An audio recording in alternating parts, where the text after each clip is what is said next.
നിങ്ങളാരെങ്കിലും നിയതിയിൽ വിശ്വസിക്കുന്നുണ്ടോ? അതായത് നമുക്ക് വന്നു ചേരേണ്ടത് നമുക്ക് തന്നെ വന്നു ചേർന്നോളും എന്നുള്ള വിശ്വാസം. ഞാൻ കുറച്ച് നാളായിട്ട് രുദ്രാക്ഷത്തിന് വേണ്ടി തപ്പുന്നുണ്ടായിരുന്നേ.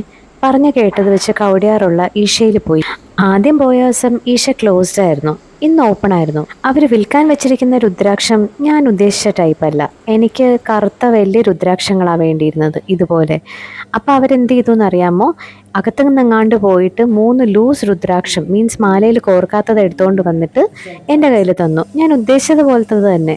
എന്നിട്ട് പറഞ്ഞു പൈസയൊന്നും വേണ്ടാന്ന്. ഞാൻ പറഞ്ഞില്ലേ, എന്നിലേക്ക് വന്ന് ഭവിക്കാനുള്ളത് എന്നിലേക്ക് തന്നെ ചേരും.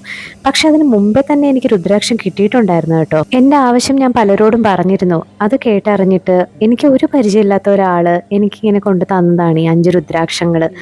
അതിൽ ഹോളൊന്നും ഇട്ടിട്ടില്ല, പുള്ളി പൈസയും വാങ്ങിയില്ല. ഇനിതാ ഇതുപോലൊരു ലിംഗായത്തിലേക്ക് അതിനെ ചേർക്കണം. ഉച്ചയ്ക്ക് ഞാൻ നല്ല അടിപൊളി ടൊമാറ്റോ റൈസ് ഉണ്ടാക്കി. ഈ ഇൻസ്റ്റാഗ്രാമിലെ പല റെസിപ്പീസും ഭയങ്കര ഹെൽപ്ഫുള്ളാണ്. എൻ്റെ ഏറ്റവും ബെസ്റ്റ് ഡൈനിങ് എക്സ്പീരിയൻസ് എന്താണെന്നറിയാമോ? കൂട്ടത്തിലൊരു ബുക്ക് കൂടെ വേണം.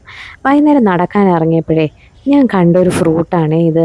പണ്ടൊക്കെ ഞങ്ങളുടെ നാട്ടിൻപുറത്തെ വയലിലും മയ്യത്തും ഒക്കെ വളർന്ന് നിൽപ്പുണ്ടായിരുന്ന ഒരു മൂക്കട്ടപ്പഴം, അല്ലെങ്കിൽ പൂച്ചപ്പഴം എന്നൊക്കെ പറയുന്ന പഴമാണോ ഇതെന്ന് എനിക്കൊരു സംശയമുണ്ട്. ഈ പഴുത്ത പഴം ഉണ്ടല്ലോ, ഞാനിങ്ങനെ പൊളിച്ചു നോക്കിയപ്പോഴത്തേക്കും അതിനകത്ത് കുറച്ച് പൾപ്പിയായിട്ടുള്ള കുരുക്കളോട് കൂടിയ ഒരു ഒരു ഒരു ഫ്രൂട്ടായിരുന്നു. അതിനാണെങ്കിൽ ഈ പാഷൻ ഫ്രൂട്ടിൻ്റെ മണമായിരുന്നേ. ഞാൻ ഉദ്ദേശിക്കുന്ന പൂച്ചപ്പഴമാണ് ഇതെങ്കിൽ ഇത് ഭക്ഷ്യയോഗ്യമാണ്.